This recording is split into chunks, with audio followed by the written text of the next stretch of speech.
Salut les amis, j'espère que vous allez super bien. Ici c'est Jacob Gomez, je suis formateur et développeur. Formateur parce que j'ai une chaîne YouTube que j'essaie d'entretenir et tout. Donc, si vous n'êtes pas abonné à ma chaîne, je profitez-en pour vous abonner. Cela me fera beaucoup plaisir. Des contenus sur HTML, CSS et beaucoup d'autres choses. Voilà. Et voilà, je suis développeur. Disons, actuellement, je suis full stack JS. Je fais beaucoup de JavaScript avec Vue.js et récemment j'ai commencé à Adonis.js au début. Donc voilà, donc je suis full stack. Alors aujourd'hui, comme l'a dit Sharaf, on va commencer. Je vais vous initier un peu à Vue 3. On va découvrir ensemble Vue 3 pour voir un peu, voilà, pour vous convaincre un peu de l'utiliser. Alors pourquoi j'ai voulu parler de Vue 3 aujourd'hui? Parce que dans la communauté Python, Benin, JS, les débats qui reviennent souvent c'est par rapport à React et Angular. Donc, on ne parle pas trop de Vue. Vue n'est pas beaucoup plus mise en avant, alors que c'est un excellent framework.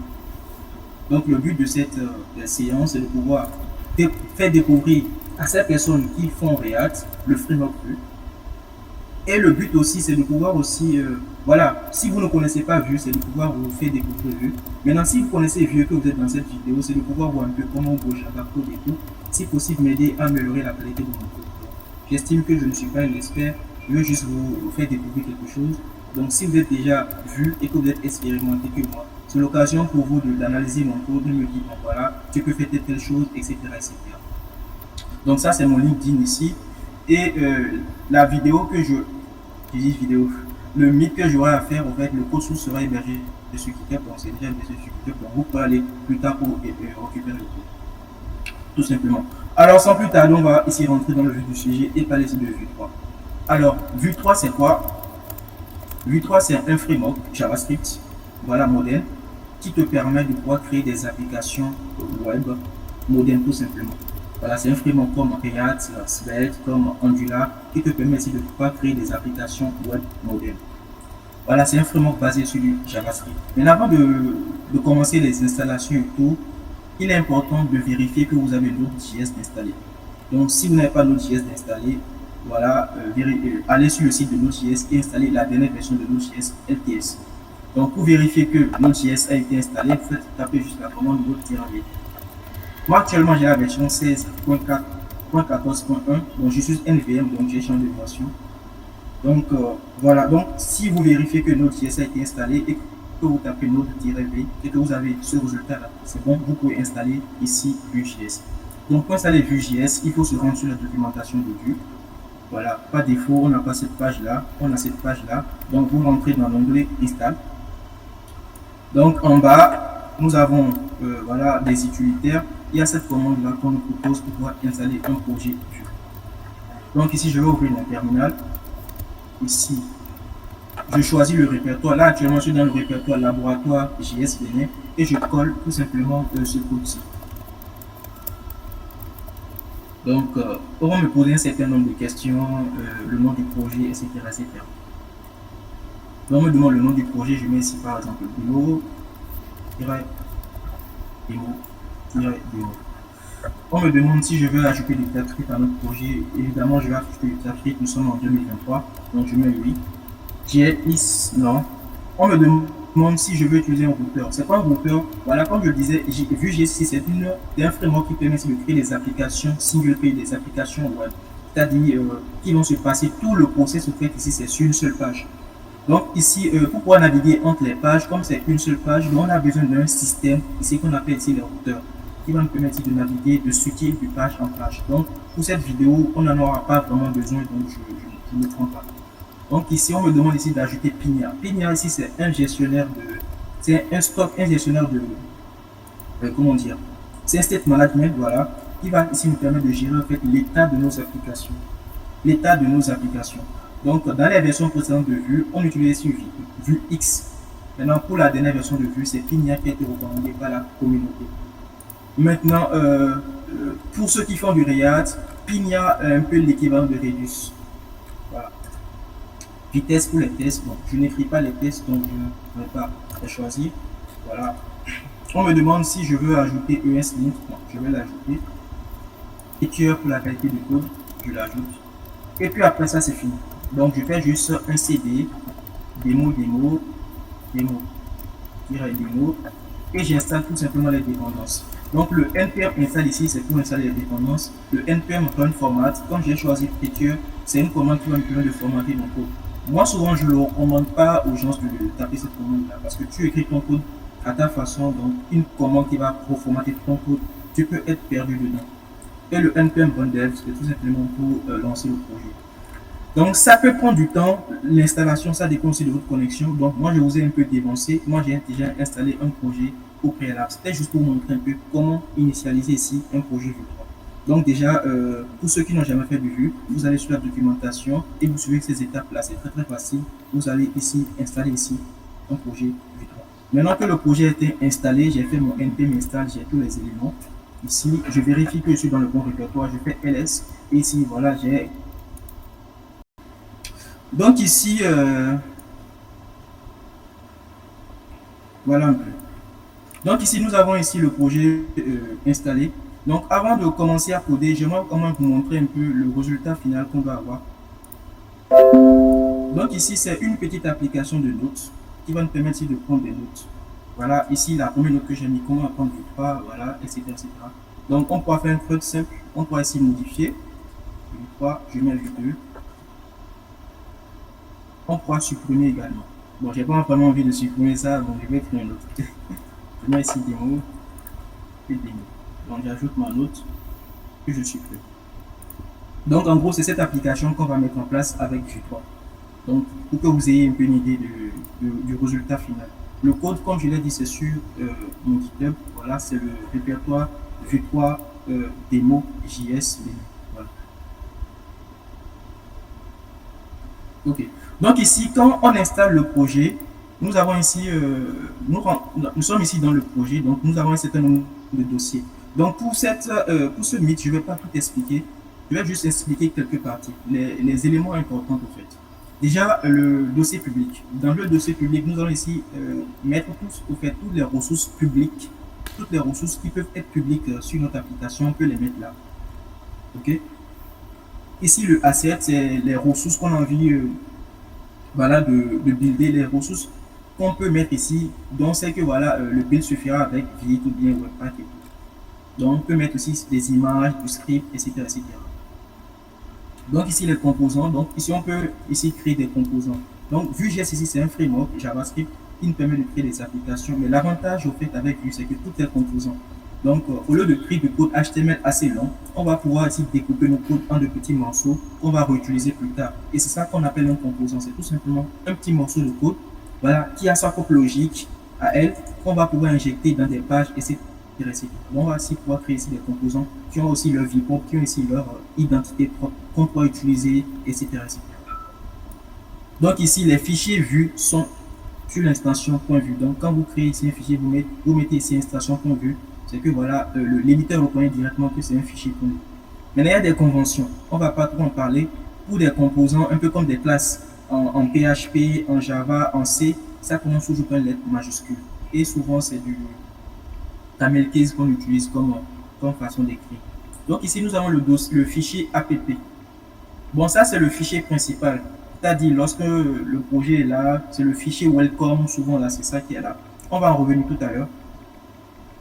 Donc, pour finir, il y a ce fichier main.ts. Main.ts, c'est un fichier au fait qui va ici nous permettre d'initialiser, voilà, d'instancier au fait une instance de vue qu'on va pouvoir appeler et brancher en fait à notre élément. Donc, ici, c'est l'élément app, cet élément app qui est là, sur lequel notre instance de vue a été branchée. Cet élément app est ici, a été appelé ici dans le index.html. Comme je le disais, Vue.js au fait ici, c'est un single page application. Donc, on n'a pas plusieurs pages comme on a l'habitude de le voir en HTML et en CSS. On crée ici index.html, content.html. On a une seule page.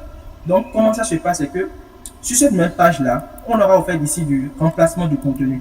C'est-à-dire, lorsque par exemple nous sommes sur la page home, lorsque nous allons sur notre page, la page home au fait ici, le contenu a été effacé pour remplacer notre page. Ce qui fait qu'en réalité, tout se passe ici dans, ce, dans cette div là. Donc on a Vue.js s'arrange pour faire juste le remplacement du contenu au fait. Donc voilà. On a une seule page, juste que voilà, le contenu est remplacé au fur et à mesure, on a l'impression de naviguer de page en page. Et cela est branché ici, l'instance Vue a été instanciée ici et montée ici, tout simplement avec la commande qui est là.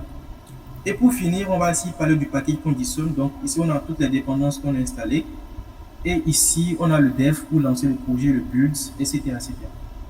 Donc voilà un peu la présentation de la structure d'un projet Vue. Cela peut être aussi beaucoup plus complexe s'il y a des dossiers qui ne sont pas là, le dossier store et le dossier routeur. Comme on n'a pas choisi Pinia et Vue routeur, on peut aussi créer d'autres dossiers et de l'adapter en fonction de la taille de votre projet et ce que vous voulez faire. Donc, pour les besoins de ce mythe, on va s'intéresser uniquement au dossier SRC. Donc ici, je vais déjà lancer le projet. Donc ici, je lance npm dev. C'est très rapide parce que Vue 3 est basé sur Vite. Donc ici, je peux directement lancer le projet sans que ça ne prenne assez de temps. Donc quand on lance le projet, on a les frameworks, il y a toujours ces genres de fichiers là qui sont là. Donc on va tous les enlever. Donc on va ici se rendre dans le app.js. Ok. On va retirer tout ce qui est là. Je pense même qu'on peut tout retirer. On met ici un VPS. Bon, je laisse ça comme ceci. On va aller pas à pas. Donc ici, je supprime tout ce qui est là.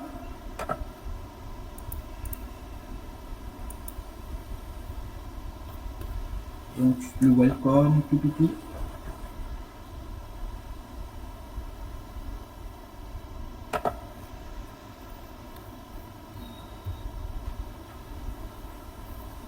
Ok. Donc ici, j'ai juste gardé le composant vmodal parce qu'on en aura besoin pour la suite de la vie, pour la suite du mythe. Donc ici, nous sommes dans le app.js, le fichier principal par lequel toutes les fichiers vont passer. En fait. Donc, quand nous sommes dans un fichier Vue, il y a une structure à suivre. Comme en HTML, nous avons le doctype, le style, etc. etc. En Vue.js aussi, on a un style, un canevas, une structure de template à suivre. Donc déjà, un composant Vue est conçu de trois parties. La première partie, ici, nous avons le template, une balise. Nous avons ici le template. Le template ici, c'est une balise qui va contenir tout ce qui est HTML, tout ce qui est, voilà, tout ce qui est HTML de notre composant. Voilà. Ici, nous avons la partie script.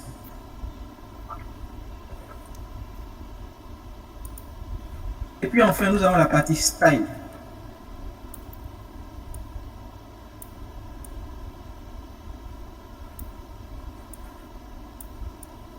La partie style. Donc, il y a ES qui râle et tout. On va enlever ça plus tard.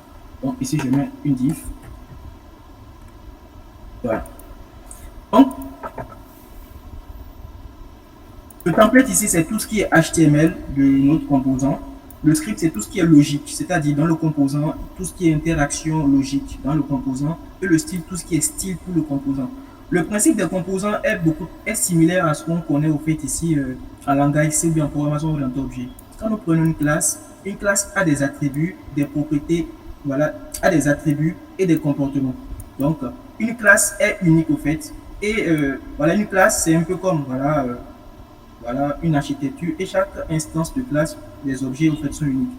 Donc chaque objet au fait a sa logique propre à elle. Donc c'est un peu la même chose. Donc en composant ici, on a son template à lui, on a ses scripts, tout ce qui est comportement à lui, et nous avons ici son style qui est propre à lui, tout simplement. Donc ici, pour nous assurer que tout fonctionne, on va mettre ici un lorem ipsum. On va revenir sur notre page. Voilà, c'est bon. Actuellement, c'est noir parce qu'il y a des styles. J'arrive toujours pas à trouver le bon dossier. Donc on va aller ici dans le asset et virer tout ce qui est style prévu par défaut. On peut même les supprimer. Et dans le app.ceci, dans le main.ts, disons même que je n'appelle même plus ceci. Voilà. Voilà, donc voilà, nous avons notre première application vue. Donc c'est fini, on peut finir en fait la séance. Bon, on va continuer quand même.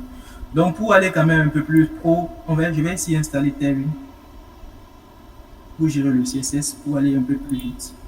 Donc pour ceux qui ne connaissent pas Tailwind, c'est un framework JavaScript, c'est un framework CSS qui nous permet ici de pouvoir facilement écrire du code CSS avec ses classes utilitaires et tout. Donc là, je vais aller prendre un CDN pour aller vite. Donc, je prends tout simplement le script qui est là et je copie-colle dans mon code. Donc, ici, il y a ESLint qui râle, je ne sais pas pourquoi. Il dit qu'il ne trouve pas. Je le mets ici dans le index.html. Donc, je le mets quelque part ici. Pour m'assurer que tout est bon, je vais ici lui donner ici une couleur pour voir que tout est bon. On place test raid 500. On va voir ce que ça va donner. Ok, c'est bon, tu as une est dans le projet, donc on va pouvoir commencer. Donc, ici, je mets ici une div. Donc, comme je le disais, c'est cette application qu'on veut mettre en place. Cette application, on veut mettre en place, donc une application de notes. Donc, pour commencer cette application, on va déjà commencer à mettre la structure HTML en place, puis rajouter de la logique au fur et à mesure. Donc, ici, je vais déjà faire ceci. Donc, je vais, à des moments donnés, je vais copier du code pour aller vite et s'intéresser juste à les parties importantes, c'est-à-dire le code logique et tout. Le HTML, je ne pense pas que vous êtes intéressé par le HTML. Donc, ici, je vais copier ici la classe qui m'a permis de faire ça. Ok, je prends ici la navbar.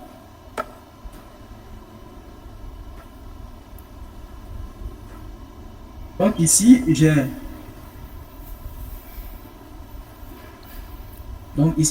la note, ici j'ai le bouton. Ok. Donc je vais retirer tout ce qui est action d'abord. On va aller doucement.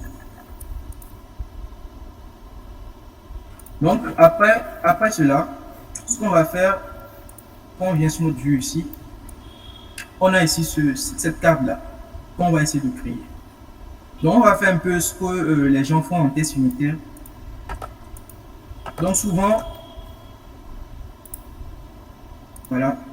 Donc ici, on va créer une carte. Voilà. Donc cette carte là, c'est un composant que je vais créer parce que c'est quelque chose que j'aurai utilisé dans le code. Donc pour créer le composant, il faut juste se rendre dans le dossier si composant pour pouvoir créer le cadre. Mais souvent, moi, je ne fonctionne pas comme ça. Pourquoi? Parce que on peut se perdre un peu dans l'utilisation, bien dans la logique, bien on peut se perdre ici un peu dans le fonctionnement même du composant. Donc, ce que moi je préfère faire, c'est un peu comme les gens ont l'habitude de faire en test unitaire. C'est-à-dire, j'écris les tests et puis après j'écris le code. J'écris les tests, puis après j'écris le code. Mais là, ce n'est pas des tests que je vais écrire. Je mets en place mon composant et puis après j'écris le composant en fait. Ça me permet de voir beaucoup plus clair et ça me permet de savoir exactement mon composant à quel comportement. Donc ici, je m'imagine ici avoir un composant note. Dans ce composant note, j'imagine en fait ici que ce composant note, il a un titre. Il a un titre que je vais appeler ici démo. Bienvenue dans le Meet. Imagine que ce composant a également un contenu. Un contenu. Voilà. Lorem. Sum. Dollar. Site. Net. Imagine que ce composant également a une couleur. Je vais mettre ici une couleur générique de Tailwind, bg-rl, intéressant. Imagine que ce composant, voilà, de façon simple, voilà, je pense que c'est tout. Donc, il a ici un titre, il a ici une date de création. Voilà, il a ici une date création. Et je mets ici par exemple 2023-04- ceci, je mets juste une date là. De façon simple, voilà ce que j'imagine de mon composant. Maintenant, dans la partie script, avec Vue 3, il y a eu des changements. Pour ceux qui ont fait déjà du Vue il y a quelques années, on utilise ce qu'on appelle l'option API. Bon, je ne vais pas en parler ici. L'option API, c'est tout simplement dans la partie script, on empile au fait des fonctions, c'est-à-dire les méthodes à part, les datas à part, les hooks à part, etc. etc. Et c'est comme ça que Vue fonctionnait. C'est-à-dire on avait l'habitude d'empiler des fonctions qui étaient regroupées dans des cases. Et ça, on appelle l'option API. Mais on s'est rendu compte que cette méthode, elle est bonne pour l'organisation, mais elle n'est pas assez flexible. Du coup, l'équipe de Vue a réfléchi à trouver des moyens beaucoup plus simples de pouvoir permettre aux développeurs d'aller beaucoup plus vite et d'être beaucoup plus libre dans l'écriture de notre code. On a mis en place ce qu'on appelle setup. C'est tout simplement un mot-clé qui va essayer de nous permettre de pouvoir écrire facilement la logique de nos composants. Donc, pour ce faire, il y a plusieurs façons de le faire, mais je vais utiliser la façon la plus simple pour le faire. Donc, on met ici tout simplement le mot-clé setup. Maintenant, ici setup, on peut rajouter le drapeau langue pour dire que je vais typer au fait mon code et je rajoute ici des pièces. Voilà, c'est pas obligatoire, mais on peut le faire. Donc ici, j'importe mon composant fictif qui n'existe pas encore, je le dis, c'est un peu comme des tests unitaires. J'écris les tests, puis après, je me rends compte que, et puis j'écris les tests, puis après, j'écris le code. Donc ici, j'importe mon composant, donc ça fait note, from ici, je mets ici le arrobase, ceci, component, voilà, et je mets ici note, qui n'existe pas encore. Bon, si on s'hasarde à aller tout simplement dans le code, dans le navigateur, il ne va pas comprendre ce qui va se passer. Voilà, il y a des choses. Il peut réagir. Si on inspecte, il peut mal réagir. Donc, nous, ce qu'on peut faire, voilà, il y a ESLint qui réagit et tout. Ce qu'on peut faire maintenant, c'est de pouvoir créer ici ce composant. Donc, pour pouvoir créer ce composant, comme je le disais, on va se rendre ici dans le répertoire component. Et ici, faire ici, voilà, l'autre point de vue. Dans mon autre point de vue, je vais mettre en place ici une structure de projet vue, template, script, etc., etc. Vous commencez déjà à être habitué. Au moins, vous pouvez retenir ça dans cette vidéo, pour ce mythe. Template, script et puis style. Donc ici, je peux aller vite avec ce qu'on me propose ici. Voilà. Le scorpid ici au niveau du style, c'est pour dire que voilà, le style ici, c'est un style qui sera inhérent juste à ce composant. Parce que vous convenez avec moi que lorsque je crée ici mon composant, puisque tout va se passer sur une seule page, qui va ici se switcher entre une seule page, si dans un composant X, j'ai par exemple une couleur, une classe couleur, et la classe couleur comporte une couleur verte, et dans un composant, j'ai aussi la même classe, comme il y aura des mélanges au fait, voilà, le style risque de s'appliquer dans l'autre fichier. Donc, pour empêcher tous ces éléments-là, ici, il y a ce qu'on appelle ici le drapeau scopé, qui va ici permettre de pouvoir encapsuler au fait le style pour le composant uniquement. Donc, bon, je peux le laisser. Ce qui est sûr, je ne vais pas ici écrire du code CSS. Donc, il y a ici ESLint qui râle. Donc, je vais enlever ça. Donc, ici, pour mon composant, si on regarde bien le fichier, la démo ici, nous avons ici voilà, une carte et tout. Donc, comme je disais, je vais aller un peu plus vite. On va s'intéresser tout simplement à l'aspect logique.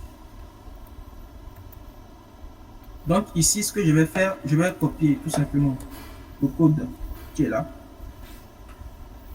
Ça peut poser problème. Je vais essayer d'enlever les rouges. Donc, ici, déjà, ce qu'on a, on a ici une div. Voilà, on a ici des classes CSS pour pouvoir construire ici une carte. Donc, j'ai fixé ici une largeur, une hauteur ici à 200 pixels. Donc, on a ici un flash call. Voilà, pour que les éléments soient... pour que ici, on a cet élément en haut et les autres éléments en bas. Le flash call. Et j'ai mis ici un justifier direct between pour que les éléments soient en haut et en bas. Donc, ici, c'est des variables. Donc, on va tout de suite écrire, au fait, le code logique qui va correspondre pour désactiver tous ces rouges-là. Donc, si on fait attention, ici, le composant note a été appelé dans le composant app. En gros, le composant app devient ici un composant, le composant parent, et le composant note ici devient ici un composant enfant. C'est-à-dire, nous sommes dans un parent et nous appelons ici un composant enfant.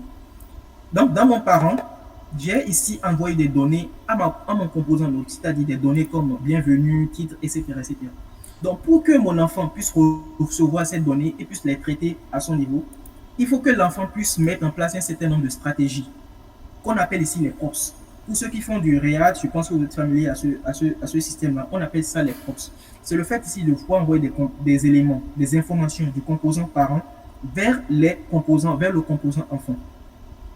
Il y a aussi une façon de le faire beaucoup plus sophistiquée en utilisant ici le store.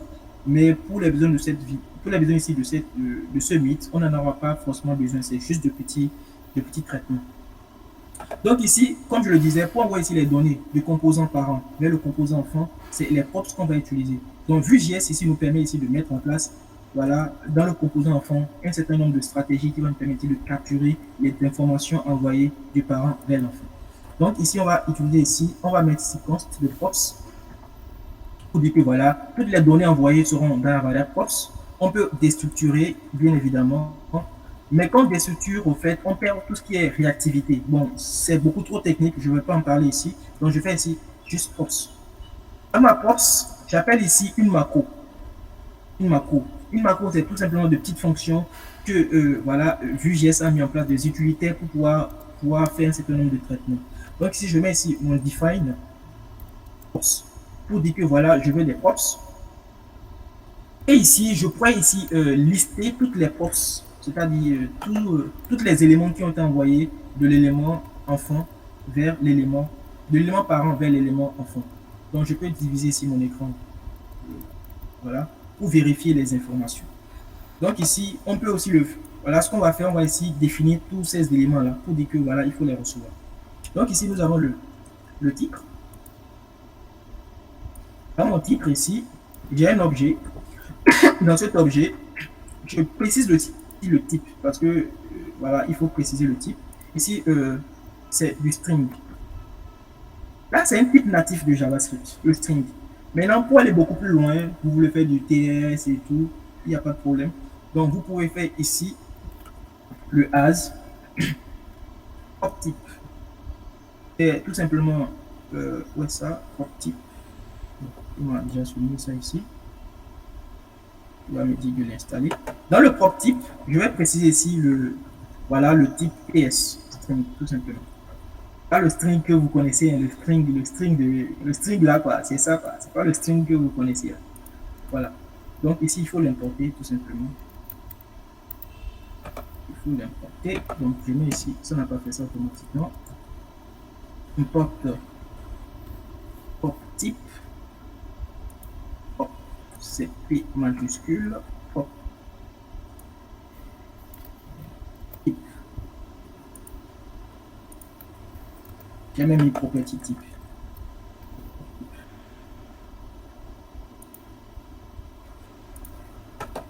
Ok.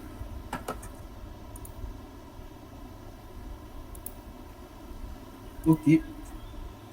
Donc ici, je dis que je spécifie ici que c'est voilà que c'est requis tout simplement.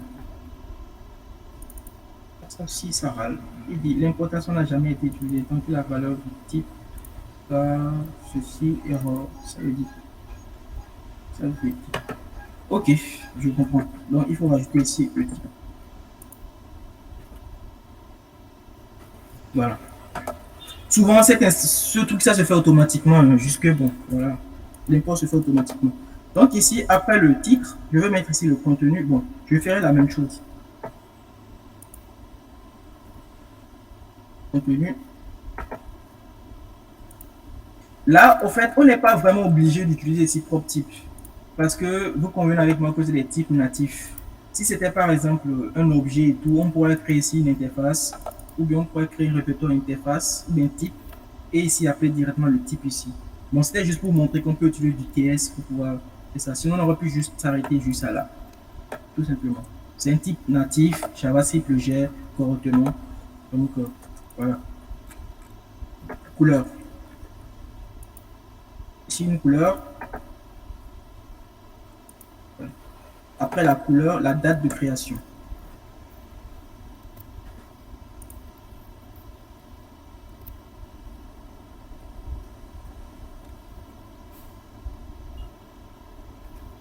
Ok. Donc, vous voyez ici, il y a une petite subtilité. Bon, souvent, c'est les conventions.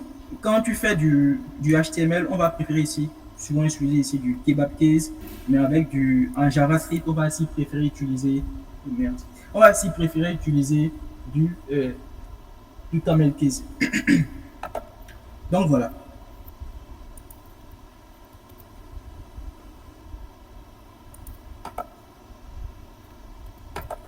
Donc, je vais fermer ici ça. Donc, on va se rendre dans le composant et enlever tout ce qui est un truc pour l'instant. On va juste faire fonctionner le code. On va retirer tout ça et tout ça. On va les rajouter après, quand le code sera un peu plus mature. Voilà. Même le background. Bon. Le background aussi, normalement, j'aurais pu mettre peut-être une couleur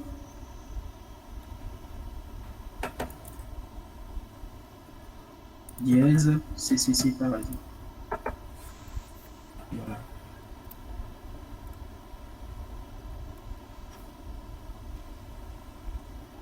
On va rafraîchir pour voir. Hop, il y a une erreur. Il dit impossible de localiser le module. Bien, j'ai mal importé.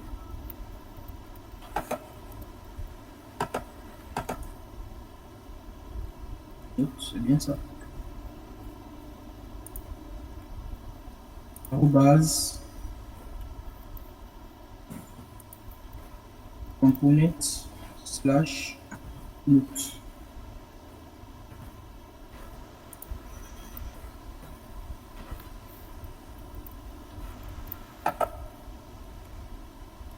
Donc voilà notre composant, voilà, qui est là. Donc pour agrémenter un peu, je vais essayer d'écrire ici un peu de code CSS, grid, grid-calls-4. Je veux que mon élément soit dans 4 colonnes. Et ici, je vais mettre ici un gap-4, voilà pour espacer mes éléments. Et ici, je vais simuler ici une boucle. Donc à la fin, je vais vous fournir ce document-là.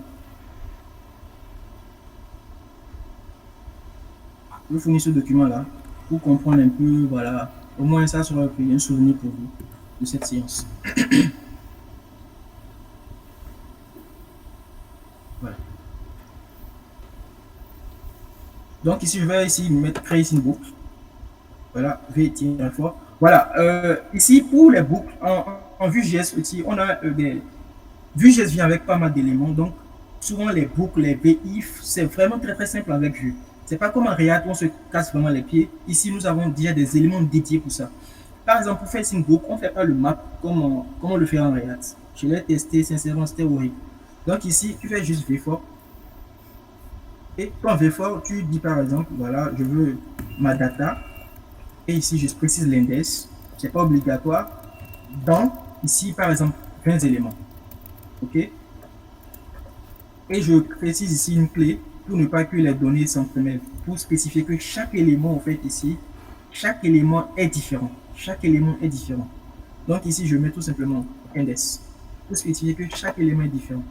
Donc comme ça, voilà, on a déjà quelque chose d'attrayant, voilà.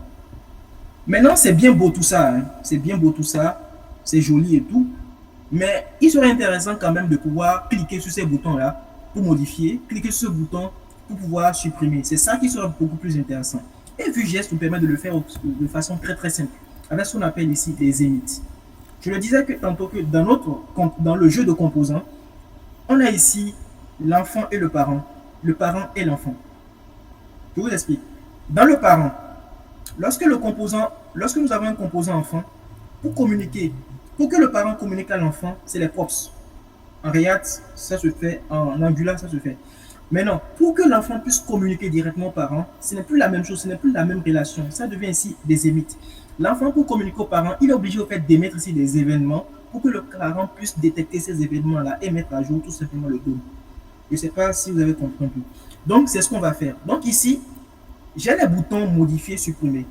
Euh, les boutons, je les ai récupérés sur React Icon pour ceux qui veulent savoir. Voilà, React Icon. Je n'aime pas React, mais je préfère les icônes de React. Voilà, c'est pour. Tout à l'heure, j'ai vu dans les commentaires que je back React, mais j'aime les icônes de React. Je mets ici par exemple Edit. Edit. Edit. Je, je vole ça, hein, je prends juste le SVG et voilà quoi. C'est comme ça, moi, c'est sur React Icon que je m'approvisionne en icône. Donc, je vais juste inspecter. Voilà. On me propose le SVG que moi que moi je ship. Hein, voilà. Voilà. Copier l'élément et je copie, je fais les traitements SVG derrière. Tout simplement. Donc, pour ceux qui font React, vous avez un très bon truc. Voilà, React Icon. Je vous envie pour ça. Donc ici, voilà, j'ai le supprimer et le modifier, c'est les boutons. Maintenant, je voudrais quand même que, voilà, ces boutons, voilà, lorsqu'on va cliquer sur ces boutons dans le composant, je voudrais quand même que ça puisse réagir au niveau du parent et qu'il y ait des interactions. Pour ce faire, on va ici utiliser, au fait, ici des gestionnaires d'événements. Déjà, je pense que React utilise ici les événements natifs de JavaScript. Vue.js est allé un peu plus loin, ils ont quand même mis en place un certain nombre de choses pour facilement avoir des événements. Donc ici, pour cliquer, pour modifier, il faut d'abord cliquer sur le bouton modifier. Vous êtes d'accord avec moi? Donc je fais ici at. Donc ici arrobase, avec ici le arrobase, je peux ici sélectionner les événements. Donc vous voyez ici avec TypeScript, on a pour ce élément-là, tous les événements qui sont disponibles, je peux les avoir. Donc ici, je fais tout simplement ici clic. Ok, l'événement clic. Lorsque je clique sur cette icône-là, je veux par exemple que tu m'exécutes cet événement under delete, under update. Pardon, update. Ici, lorsque je clique également, je voudrais que tu fasses un under delete. Voilà. Je vais lui envoyer tout simplement le titre. Force, un titre. Ici, force, un titre. Ça râle parce que voilà, TypeScript et tout, c'est pourquoi j'ai mis TypeScript. Voilà. Ici, ce qu'on va faire, comme je le disais, pour envoyer les événements, les éléments du parent vers l'enfant, il faut émiter. Donc ici, je vais faire ici, je vais faire créer ici une const emit. Et je vais ici sur la macro define emit. Emit. Ne vous inquiétez pas, c'est dans le document que je vous ai promis ici. Vous l'aurez. On parle de ça quelque part ici. Voilà. Les emit quelque part. Voilà, emit. Ok. Dans le emit, je lui passe voilà un tableau. Ok. Dans ce tableau, je vais lister tous les événements que je vais émiter. Je vais ici l'événement modifié et l'événement supprimé. Donc ici, je vais maintenant prendre ma fonction handle delete. Handle delete va prendre ici une data qui sera de type string, pas les strings que vous connaissez bien évidemment, et ici qui va émiter tout simplement. Voilà, je vais émiter ici l'événement. Émiter ici l'événement. Voilà, TypeScript est vraiment fort, il savait déjà ce que je voulais faire. Voilà, supprimer, et je lui envoie ici la data. La même chose pour le handle update. Le handle update. Et ici, c'est l'événement update. L'événement modifié.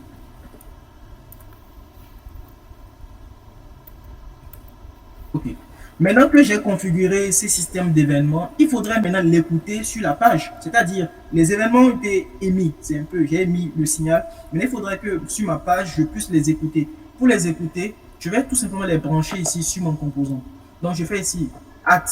Patrick, il est très fort. Il savait déjà que sur ce composant, il y a cet événement qui est disponible.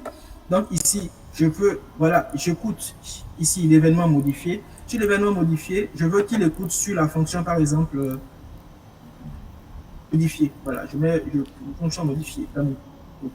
Et ici, TypeScript aussi, il est assez fort à savoir que l'événement existe. Donc, je mets ici supprimer. Donc, dans mon code ici, dans ma logique, je vais créer tout simplement ici, voilà, ces fonctions modifier, supprimer, fonction supprimer. Voilà, qui va prendre ici une data qui sera de type string. Voilà, parce que j'ai envoyé une donnée, donc il faut récupérer cette donnée ici. Et je vais faire tout simplement un alerte de, supprimer et je peux concaténer avec est-ce que c'est possible de faire ça avec alerte et concaténer ça avec data sans ceci. Donc là aussi je fais pour le update,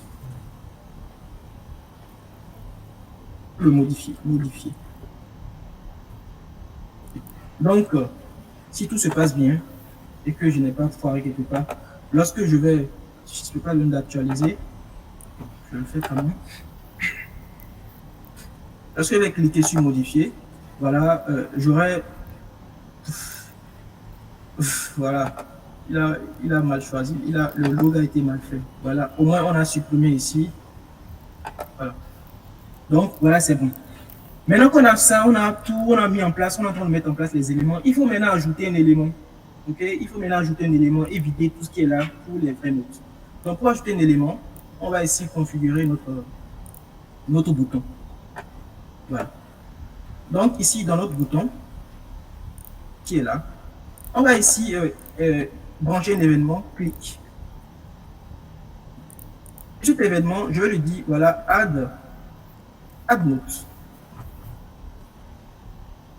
Et ici, dans ma fonction add note, que je vais faire, la fonction ne prend aucun paramètre. Dans ma fonction add note, ce que je fais, je dis que, voilà, je veux qu'il me affiche un modal qui va ici me permettre d'avoir un formulaire. Donc, ce que je vais faire, je vais ici créer une variable show modal. Const show modal. Et je peux mettre la valeur. OK? Le problème, c'est qu'avec vue, on peut le faire comme ça. Excusez-moi. Mais jusque la variable ne soit pas réactive, elle ne soit pas dynamique réactive pour que je puisse l'utiliser dans mon template. Donc, il y a ce qu'on appelle un mot-clé qui existe ici, qui est ref. Pour dire, voilà, qui va ici me permettre de pouvoir rendre dynamique tout simplement mon show modal. Et par défaut, je donne la valeur fausse. Maintenant, je peux typer cela avec du TypeScript. Je mets en mettant ici tout simplement un boolean. Boolean. Tout simplement.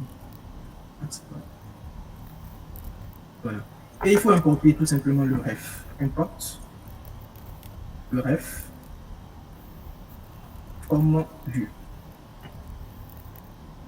Comme vue.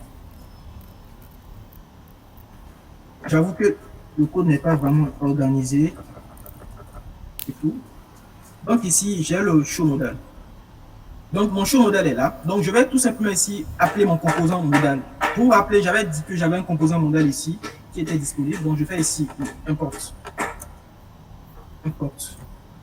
et modal. Voilà. Donc pour appeler mon composant, je le mets totalement en haut ici, comme c'est modal, de façon, ça va sortir du flux HTML. Il y a une petite subtilité, des bonnes pratiques. Quand le composant n'a pas de corps, comme je l'ai fait ici, on ne met pas de balise, on met juste une balise orpheline. Mais quand le composant a de corps, il faut faire ici de kebab case, comme on a l'habitude de le voir en HTML. Donc ici, je fais ici v modal, et je fais ceci. Dans son V modal, je peux ici, j'ai une div. Cette div là, je lui donne ici une largeur. Voilà. Ce que je vais faire, je copie directement le code pour aller vite. Le côté HTML peut ne pas trop nous intéresser. Voilà. Je copie le code pour aller vite. Je vais retirer les parties. Voilà. Donc ici, j'ai mon show modal qui est là. Je vais enlever le send data et tout. Voilà. Je vais laisser ça en rouge comme ça. Bon, je peux même garder ça. On va aller plus vite. Donc ici, j'ai mon show modal. Donc lorsque je clique sur le bouton Add modal, le show modal passe à true. On a le modal. Et ici, on a un formulaire qui contient ici le titre et ici le contenu. OK? Donc ici, on a un bouton ici ajouter une note, un bouton ici modifier une note, ici un bouton ici fermer. Donc pour fermer ici, c'est la fonction close modal. Donc je vais ici créer la fonction close modal. Avant de créer la fonction close modal, je vais déjà créer ici, je vais remplir, je vais ici travailler sur le formulaire. Sur mon formulaire, vous allez voir que ici, j'ai un input type et ici j'ai le formulaire. Vue.js ici nous permet en fait ici de pouvoir brancher directement des variables à notre champ pour que cela soit réactif. C'est-à-dire, on a ce qu'on appelle le V-modal. Le V-modal, c'est-à-dire, lorsqu'on branche cette variable-là à notre input, c'est directement lié, quoi. Ce qui fait que lorsqu'on modifie la variable dans le champ du formulaire, directement la variable est mise à jour automatiquement. Donc, voilà un peu le rôle du V-modal, au fait. Donc, ici, moi, je vais créer ici une variable que je vais appeler ici form data pour le formulaire. Post form data. Et ici, ça sera ici réactive. La différence entre le ref et le réactive, c'est que le ref est utilisé pour des types natifs. String, boolean, number, etc., etc. Mais pour des types un peu plus complexes comme des objets, on préfère ici utiliser ici le réactive. Avec le ref, quand vous utilisez ici ref sur une variable, vous êtes obligé de mettre ici le drapeau .value pour obtenir la valeur de l'élément. Avec réactive, vous n'avez pas ce problème très, très souvent. Mais réactive est beaucoup plus utilisé pour des objets, pour des types de données beaucoup plus spécifiques, beaucoup plus complexes. Voilà. Donc ici, je vais ici, je vais carrément créer une interface. J'aurais pu créer un type. Je vais créer ici une interface. Je vais ici interface. Je peux directement copier. Pour aller vite. Hop.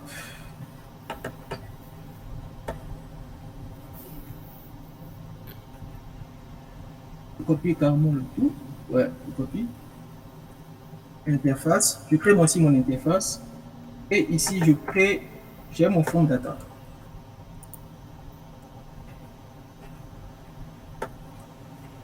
J'ai mon form data.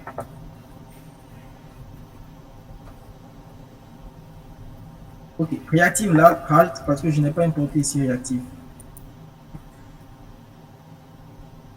Réactive.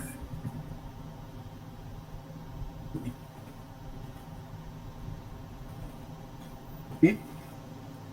Voilà, donc je vais créer ici une variable aussi, mes notes. C'est-à-dire, lorsque je vais ajouter l'élément, il faudrait quand même que vous convenez avec moi que l'élément soit stocké dans un tableau. Là, on n'a pas de base de données, mais que ça soit stocké dans un tableau. Donc, je vais ici anticiper et créer ici la méthode et rajouter les éléments dont j'aurai besoin.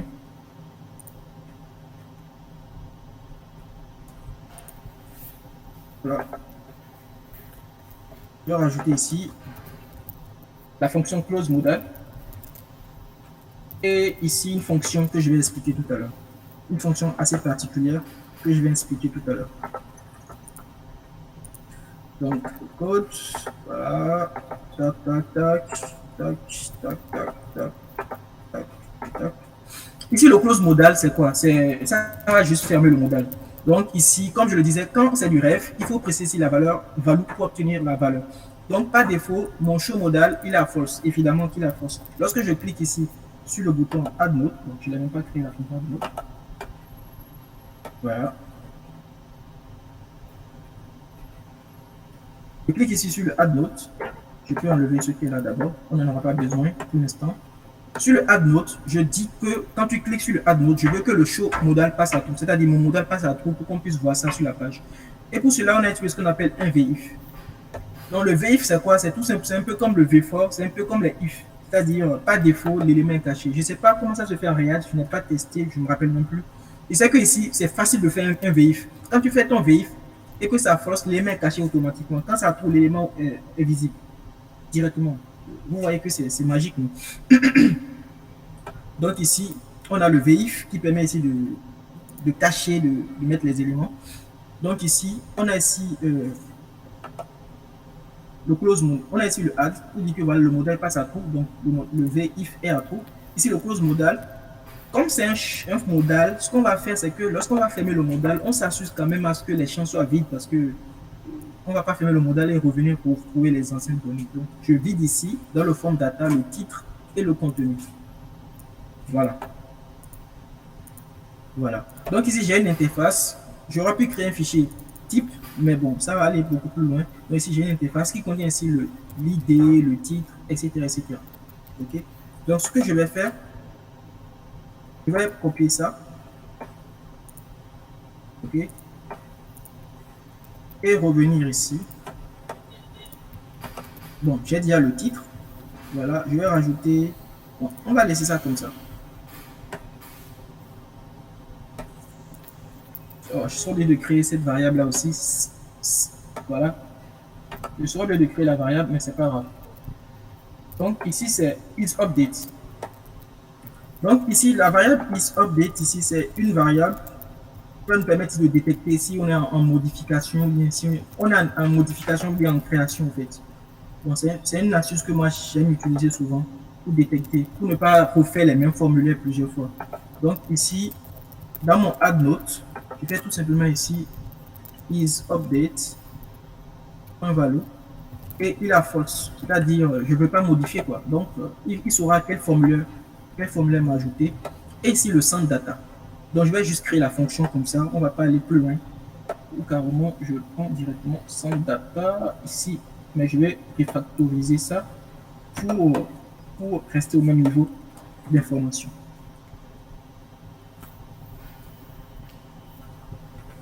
Voilà, centre data. Okay. Donc ici je vais enlever ça. Je vais garder juste ce qui est là. Ce qui est sûr, voilà, c'est pour dire que voilà qu'on a en création parce que le save, ici j'ai mis l'exclamation pour dire que voilà, on a en modification. Donc ici, ce qu'on va faire, voilà, les fonctions sont là, le code est clean et tout. On va voir un peu sur notre page de quoi il en retourne. Si tout s'est bien passé.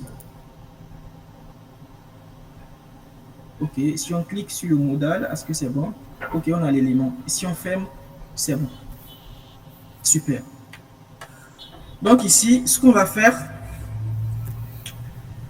ok, donc lorsque nous avons, comme nous avons ici notre formulaire, donc lorsque on va cliquer sur le bouton, sur ce bouton là, ajouter une note, il y a la fonction send data qui est exécutée. Cette fonction send data, elle est la même que pour modifier, mais jusque ce que moi je fais, ce que je détecte au fait pour savoir, puisque c'est le même formulaire pour modifier et supprimer, rien ne change. Donc moi je fais un contrôle pour vérifier est-ce que nous sommes en modification ou bien nous sommes en suppression pour mettre la logique derrière. Donc ici, je vérifie que nous sommes bel et bien en ajout. Donc, ce que moi je fais, comme dans mon formulaire, je n'avais pas l'ID, je n'avais pas la couleur et tout. Donc moi, directement ici, je génère une ID pour l'utilisateur, pour la note. Donc ici, matplotlore random de 1000. Donc je suis sûr qu'on a au moins 1000 éléments, qu'on n'aura pas le même ID. Donc ici, je génère ici la couleur. Donc ici, pour ce mythe, je suis allé juste copier une fonction sur Stack Overflow qui me permet ici de générer ici des couleurs. Donc, vous n'êtes pas obligé de comprendre le code. Maintenant, random, ça génère ici des couleurs HSL que je pourrais utiliser tout simplement. Des couleurs qui ne sont pas vraiment ni à quoi. Des couleurs, oui, des couleurs vives. Ok. Donc, je vais accélérer un peu. Donc ici, ce que je vais faire, donc dans mon centre data, j'ai le form ID, donc je génère ici l'ID, je rajoute l'ID, la couleur, voilà, il génère ici une couleur. C'est ce code qui est ici, son rôle c'est quoi? En réalité, comme j'ai ma note, dans ma note ici, je vais stocker tout simplement la donnée au fait que je viens de rajouter. Mais le problème, c'est que quand tu stockes directement ton form data, le problème, c'est que quand tu fermes le modal, puisque ici j'ai le close modal, le form data est vidé. Comme le form data est vidé, donc dans le tableau, au fait, il est aussi vidé dans le tableau. Ce qui fait que quand tu rajoutes l'élément, tu te retrouves à ce que l'élément soit vide. Ce qui n'est pas vraiment le problème. C'est le problème avec les objets en JavaScript.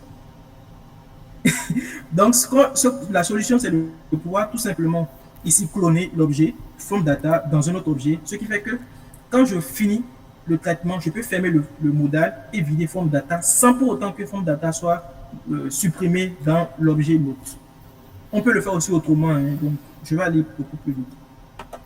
Donc ici, pour m'assurer que tout est bon, je vais ici utiliser la balise pré. La balise pré pour visualiser un peu le contenu de notre élément, de mes notes. Ok. Donc dans la balise pré, lorsque je rajoute un élément, démo, et que je fais add, voilà, l'élément a été rajouté. Donc ce qu'on va faire maintenant, c'est de pouvoir enlever tous ces mushi là pour pouvoir mettre le bon contenu. Donc pour cela, ce que je vais faire, je vais copier la version finale de ma note.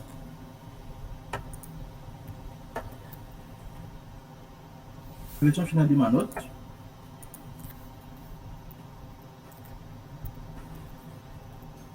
Et je vais légèrement modifier ici.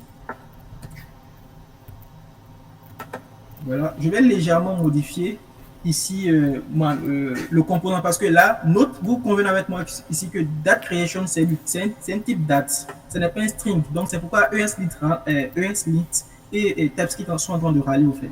Donc, moi, je vais mettre ça à jour ici. Ou carrément, je copie tout la note. Que je remplace. C'est quasiment le même code. Vous n'aurez pas vraiment de différence. Et puis, pour que tout soit top. Donc voilà. Donc voilà. Ici c'est update data. Donc ici, ce qui a été rajouté, c'est simple.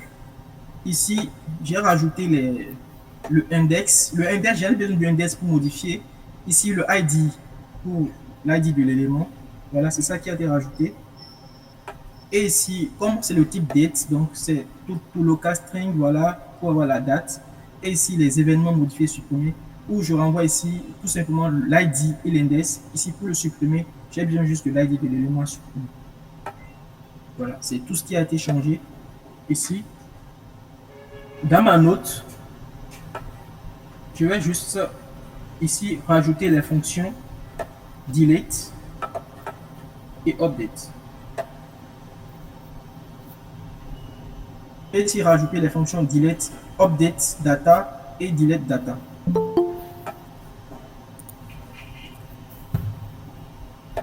Je vais juste les remplacer par les vraies fonctions. Donc, je vais ici créer l'élément, l'index element. Je vais vous expliquer ça tout à l'heure.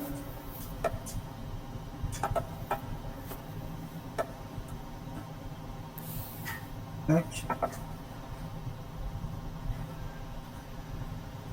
Index élément. Là, je suis vraiment désolé, le code, je ne l'ai pas vraiment ordonné. J'espère que ça vous a pas assez embrouillé. C'est tout. Index element. Donc, je vais rajouter le else de mon sync data pour la modification. Je vais même mettre à jour ici mon modal. Je vais mettre à jour ici mon modal puisque la modification doit être prise en compte. Donc ici, donc comme je le disais, je détecte si nous sommes ici, si le is update est false, donc nous sommes en ajout. Si c'est ceci, nous sommes en modification. Soufflez ici que j'ai rajouté une key au niveau des VIF parce que c'est important. Si je ne mets pas le key, ça peut ne pas fonctionner. Ça peut arriver, mais les bonnes pratiques veulent que quand tu fais un VIF, que tu rajoutes une clé pour spécifier que voilà, le VIF là, c'est pour tel élément. Là, c'est que les clés permettent de différencier vraiment les éléments. Donc, la dernière chose à rajouter, c'est la partie modifiée dans mon centre data. Et ça serait bon. Et je vais expliquer un peu. On est où dans le centre data? Voilà. Donc, j'explique. Je commence déjà par centre data. Centre data ici, bon, je commence oui, par la suppression. Pour la suppression, on a delete data. Lorsqu'on clique sur l'événement ici, ce que moi je fais, je récupère l'ID depuis l'enfant, que je récupère ici. Donc, en connaissant, je prends ma note. Quand je prends ma note, ici, je fais un filtre ici pour vérifier tous les éléments qui sont différents de l'ID de l'élément. Donc, quand je fais ça, c'est que l'élément a été modifié. Ça, c'est un filtre classique JavaScript. Maintenant, pour la modification. Modification, j'ai besoin de l'index et j'ai besoin du l'ID. Parce que là, comme on n'a pas vraiment la base de données, avec l'ID seul, on ne peut pas vraiment s'en sortir. Ça va m'obliger à faire des boucles, ce que je ne veux pas. Donc ici, je spécifie ici que voilà, je suis vraiment en modification. Donc, isUpdate passe à tout. Le show model passe à tout pour la modification. Voilà, je stocke ici l'index de mon élément pour récupérer ça plus tard, pour faire un traitement. Donc ici, je fais un filtre pour récupérer ici l'ID de l'élément qui est égal à la note. Et je fais correspondre tout simplement à form data. Parce que comme c'est une modification, il faut que dans mon formulaire au préalable, que j'ai dit les informations de l'élément, quoi, vous voyez. Donc ici, je remplis ça ici. Et le form data va se charger du taf. Voici, il y a des questions. Bon, est-ce que vous avez vu vous avez vu la dernière partie? Oui. Bon, quand tu dis dernière partie, c'est pas ce que tu veux dire. Mais tu étais déjà. Genre, la démo, quoi. Quand j'ai fini la démo, en fait. Oui, oui, oui. Oui, on a eu. On a eu la démo, on a eu. Ça, là, la démo, là, vous avez vu ça? Vous avez vu ça? La démo? Allô? Oui, allô? Vous avez eu la démo quand je créais les trucs là, là? Je crois. Est-ce que ça là, on l'a eu? Ok, je reviens rapidement. Je disais que ici, on a ici la fonction sendData. SendData ici, c'est pour ici, je vérifie si l'élément a été modifié, si l'élément est en mode modification ou création. Donc avec le isUpdate. Donc quand c'est en création, moi je rajoute tout simplement le ID et la couleur, puisque dans le ID et la couleur ne sont pas dans le formulaire. Donc moi je les ajoute directement. Je fais un random. Pour la couleur, je fais un random. Pour la modification, je m'assure déjà de pré-remplir le champ. Donc pour pré-remplir le champ, ce que moi je fais, avec l'ID de l'élément, voilà, moi je pré-remplis ici les éléments avec le form data. Ce qui fait que lorsqu'on va faire comme ceci, voilà, les éléments sont pré-remplis. Ils sont pré-remplis parce que, en connaissant ici l'ID de l'élément, donc quand je fais un filtre ici, je fais une égalité. Lorsque je trouve l'élément qui a la note ID et l'ID de l'élément qui a été envoyé, moi, dans mon form data, en fait, moi, je charge directement les éléments là, en fait. Et quand je charge ces éléments-là, lorsqu'ils modifient dans le centre data ici, je m'assure en fait ici de créer un clone de form data pour ne pas perdre les données quand je vais fermer le modèle. Et avec l'index ici que j'ai généré, que j'ai récupéré de l'élément, au lieu de faire une boucle pour savoir quel est l'élément avec l'ID, je fais juste n égal. Donc pour la suppression, c'est aussi très simple. Avec le filtre, je cherche tous les éléments qui sont différents de l'élément en fait qui a été supprimé. Comme le filtre ici, je génère directement un tableau d'objets. Donc voilà un peu, et j'ai fait le test. Ici, démo. Voilà. Et je peux rajouter par exemple fin de la séance. Et si je mets ici démo, on est content. Voilà. Alors les amis, c'est tout ce que je voulais vous partager sur V3. J'espère que vous avez aimé. Le code source est sur Vite. Voilà. N'hésitez pas à aller voir le code source. Je peux envoyer le lien si vous voulez. le chat.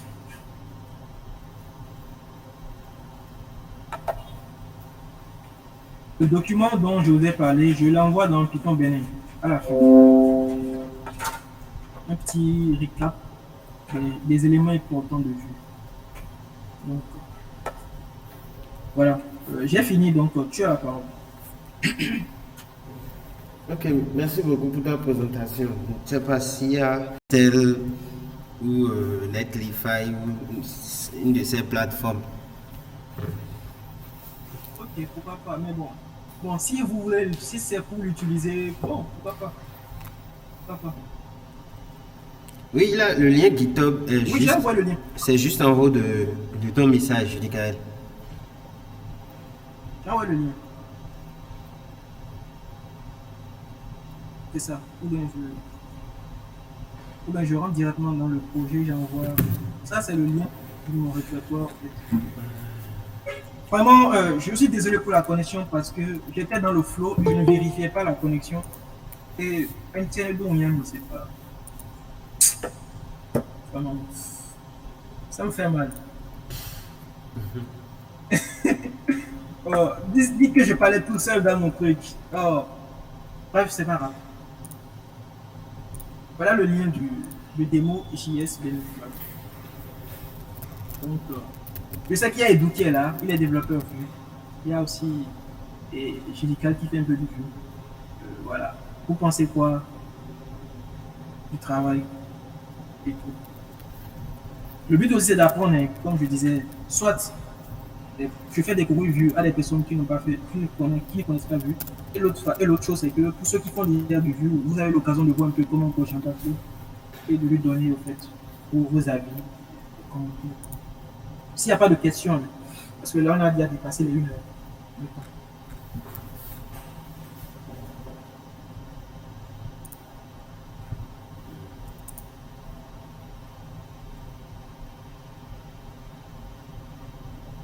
Allô? Oui, monsieur. Oui, oui, oui, je te reçois.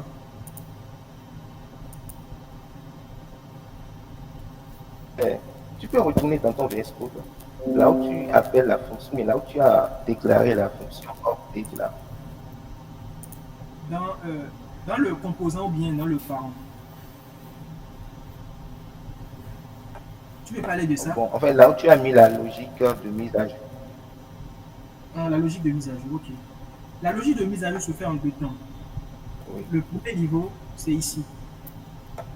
C'est-à-dire, comme c'est un formulaire, je dois d'abord m'assurer au fait que mon formulaire puisse contenir les anciennes données. Donc, ce que je fais, avec l'ID de mon élément, dans ma note ici, je fais un filtre.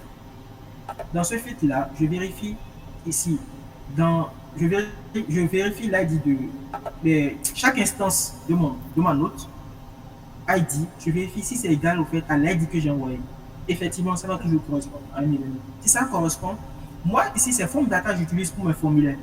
Donc je fais égal, donc cette note-là, note ID, qui contient, avec note ID qui correspond déjà à l'élément à modifier, directement moi je fais correspondre chaque élément à chaque élément. Ce qui fait que lorsqu'on vient sur la page, ici, quand je fais ceci et ceci, directement, il contient déjà les informations en fait. Le form data prend déjà les informations de l'élément en fait sur lequel j'ai modifié quoi. J'ai cliqué modifier. Et c'est après, c'est quand je clique sur modifier maintenant, la logique de modifier elle est très très simple. C'est dans le centre data. C'est ça, c'est juste ça. La logique de modifier. En gros, ce code n'est pas vraiment obligatoire, mais c'est pour, au fait, comme c'est form data, en fait, moi, directement, j'utilise l'objet. Tu vas plus utiliser les éléments one by one. Mais quand tu fais ça comme ça, quand tu vas fermer le modal, tu vides, au fait, le contenu de tes éléments.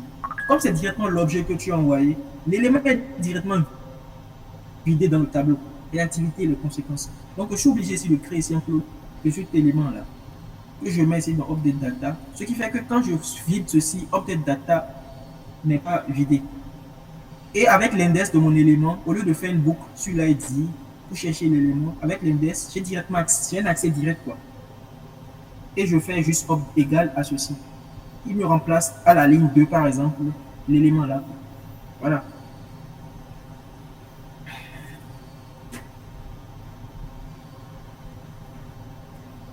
Allô? Allô? Vous me recevez? Ah oui, on te reçoit, on te reçoit.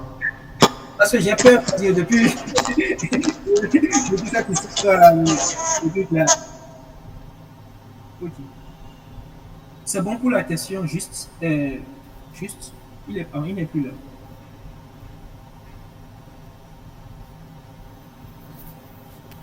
Il n'est plus là. Ok, d'autres questions, mais des apports pour les devs vus qui sont là.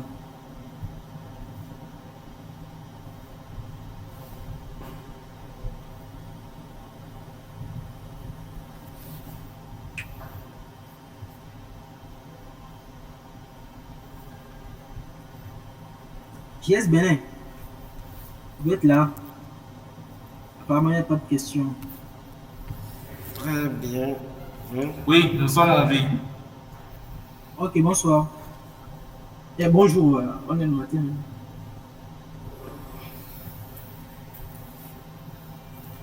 Très bien. Ouais.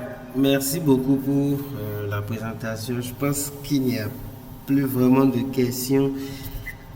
Néanmoins, le groupe WhatsApp est là, JS Bénin est là. Donc, s'il y a d'autres questions ou des apports, les participants peuvent toujours écrire dans le groupe. C'est assez ouvert quand même. Donc, Ok, super. nous allons remercier le présentateur Jacob. Il a fait la présentation, il nous a bien présenté, vieux. Et on va se souhaiter un bon après-midi. C'est bon? Oui, c'est bon. Je vois quand même l'avis de. Comment avoir l'avis de toi et de. Est-ce qu'il y a aussi écrit d'autres là? Pardon? Je vois savoir les autres. Julius. Voilà. Julius. Oui, J'aurais aimé je suis là. Il y a du bruit chez vous là-bas. Je suis en vie, même si je ne comprends pas ce qu'il a fait. Comme il dit, c'est bien, moi aussi, je suis baqué. Donc, je l'encourage. J'encourage mon petit à faire ça, à faire son travail. Ok, super. Très bien. Bon, merci beaucoup. Bon après-midi. Oh, je suis en train de revenir aussi. Ok, merci beaucoup. Je ne sais pas, Jacob, tu as quelque chose à dire avant qu'on ne ferme ne coupe le mythe? Non, je disais que j'aurais voulu la vie à chaud d'Edouard et de Credo. Bon, apparemment, ils n'ont pas envie de parler, donc c'est bon.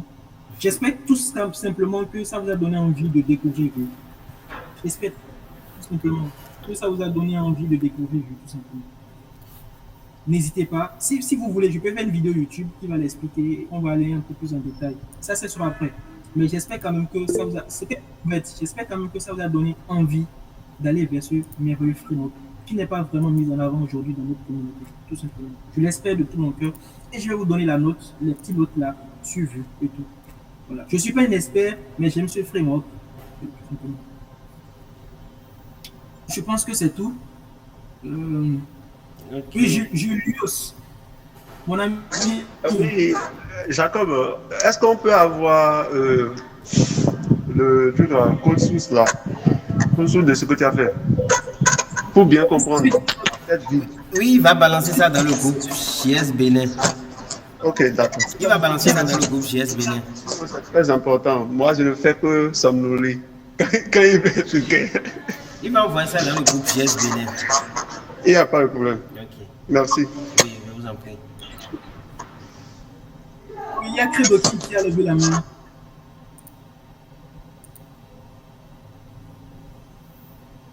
Allô, Credo. Oui, donc, bon, oui, allô. Oui, bon, moi, je suis venu en retard. Bon, je n'ai pas bien suivi depuis le début. Mais bon, moi, c'est un framework que je faisais avant. J'ai beaucoup plus, je suis beaucoup plus dedans dans la startup dans laquelle je travaille. Et bon, moi j'aime bien, mais ce qui me dérange un peu, c'est le fait que, bon, tous les composants sont dans le même fichier. C'est vrai que ça me dérangeait au début, mais actuellement, ça ne me dérange plus.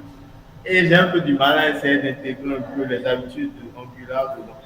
Enfin, il y a des syntaxes que je faisais avec Angular, que j'aimerais intégrer. Pendant là, maintenant, tu as fait les interfaces. Donc, c'est vrai que j'avais pas eu cette idée-là. peut-être je vais beaucoup plus pousser en fait la partie du TypeScript dans Vue en fait pour me sentir mieux à l'aise. Est-ce que je voulais apporter? On va pas en faire un débat ici, sinon c'est parce que c'était pour la démo. Sinon, ça par exemple, j'aurais créé un composant pour ça, pour le formulaire, je l'aurais fait. Même là, c'est pas encore trop criard en fait, c'est juste un élément qu'on va peut-être utiliser une seule fois dans l'application. Mais je l'aurais fait de toute manière si c'était peut-être dans un autre code. Ici, je n'aurais pas, par exemple, ici défini ici une interface comme ça. J'aurais ici créé un fichier type où j'aurais tous mes types que j'aurais à gérer, voilà, et tout. Donc voilà un peu. Donc, yes, Bénin, s'il n'y a pas de truc, il est 11h, j'ai pas encore mangé. Donc, si c'est bon, tu peux, si c'est bon, Oui, oui, ça va. Ouais, c'est bon, c'est bon, c'est bon. Tu es bon, assez, assez.